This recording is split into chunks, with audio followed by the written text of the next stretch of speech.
La verdad que nosotros venimos haciendo hace varios años, unos 8 años, un seguimiento de precios online de supermercados semana a semana para tener un termómetro de la inflación, ¿no?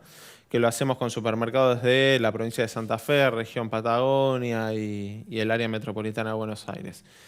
Lo que estamos registrando es que si uno compara con 4 semanas atrás, la inflación sigue en torno al 6,4% mensual en promedio, O ¿no? sea, los alimentos no desaceleran. No, al contrario, te diría. Se mantienen en niveles de inflaciones semanales que son realmente altas, ¿no?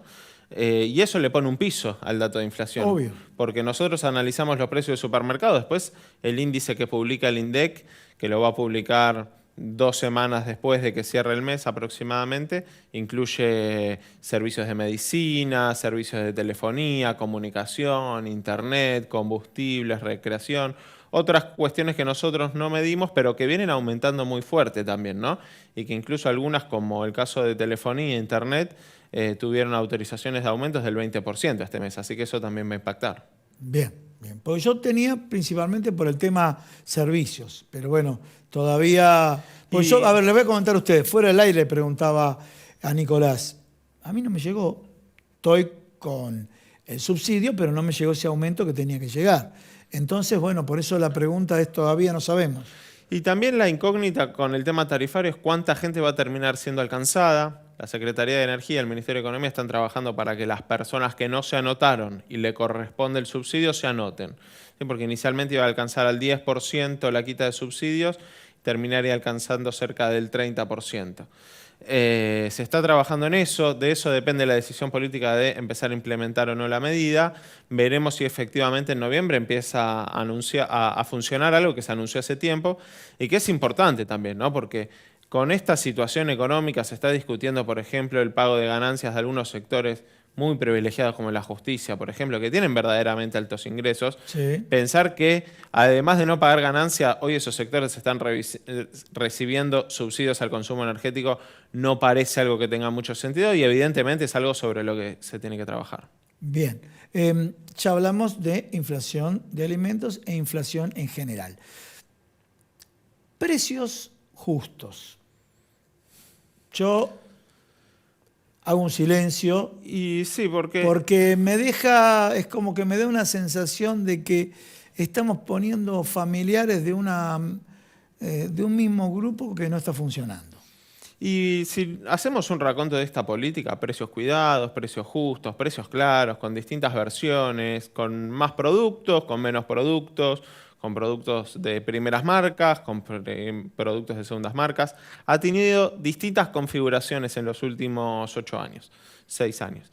Y la realidad es que no ha funcionado como política antiinflacionaria. Si uno ve de 2014 para acá, esos programas no garantizaron bajar la inflación.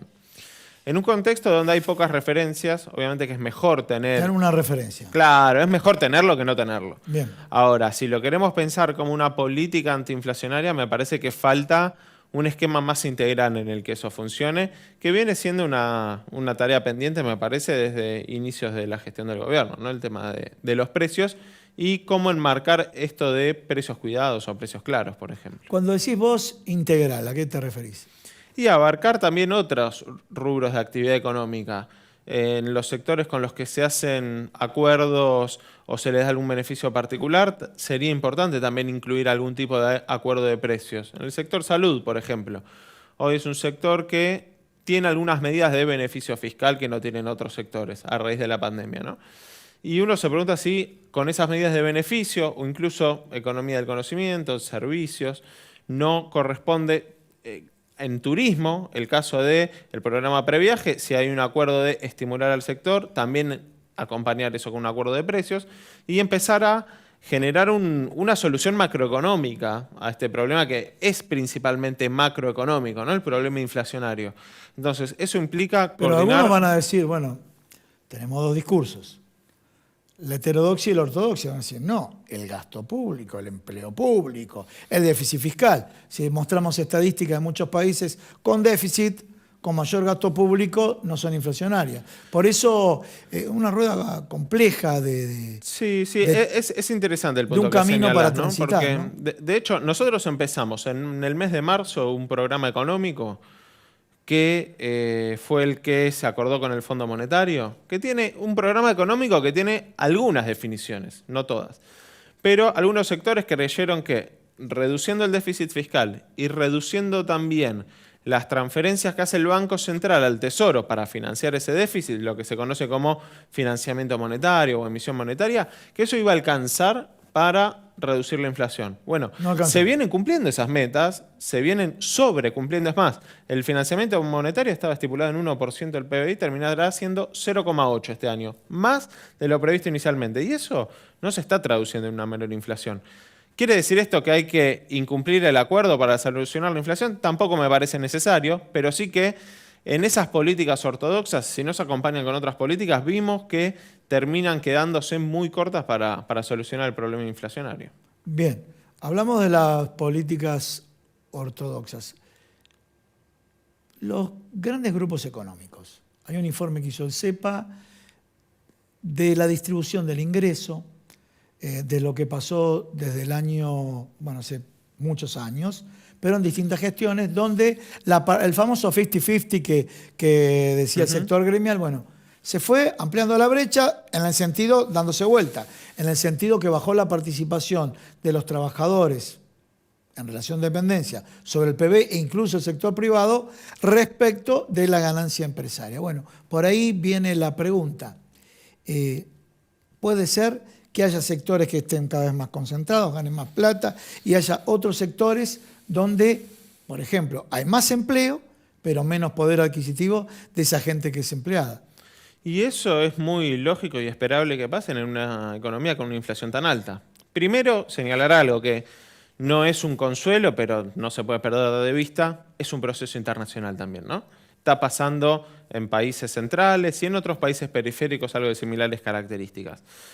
Pero al margen de eso, me parece que pensar que el poder adquisitivo del salario se puede recuperar y mejorar, y esa mejora sostenerse en el tiempo con un nivel inflacionario tan alto, y es muy difícil. En este contexto vemos que, por ejemplo, las paritarias, que son el principal instrumento para eso, pierden efectividad. Claro. Porque vos tenés una inflación de 7% en un mes, y lo que no consumiste el primer día del mes, el día 30, le perdiste un 5%, 7% de capacidad de compra. Más el proceso de desgaste que implica una paritaria. Entonces, acá la discusión es qué causa qué cosa. Si la concentración, el proceso inflacionario o el proceso inflacionario también mejora resultados económicos. Hay un camino de ida y vuelta, obviamente que no se llega tan fácilmente a estos niveles inflacionarios con una economía desconcentrada. ¿Qué quiere decir esto?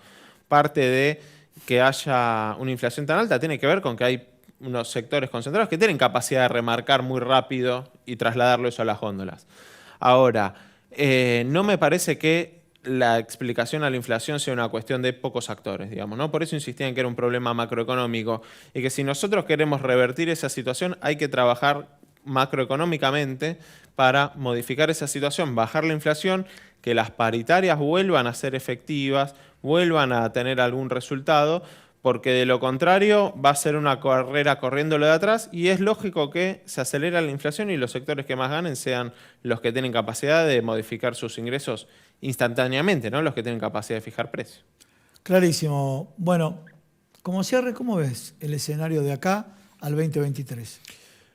Con márgenes estrechos, obviamente, porque uno piensa lo primero que necesita una economía para crecer como la Argentina son dólares, y sabemos que si hay algo que faltan son dólares justamente. Entonces eso condiciona mucho la capacidad de crecer y hay que tener bastante creatividad para encontrar de qué forma se pueden sostener el empleo, se puede dar respuesta a demandas sociales con la menor cantidad de dólares demandados posibles, ¿no? Y ahí uno se pregunta, en este contexto, con dólares escasos, ahora 30, como lo que se está anunciando, ¿es la política ideal o no? Y por ahí, obviamente para algún sector que pueda acceder a algún electrodoméstico que de otra manera no podría, es un beneficio. Pero son bienes que demandan muchos dólares, los electrónicos.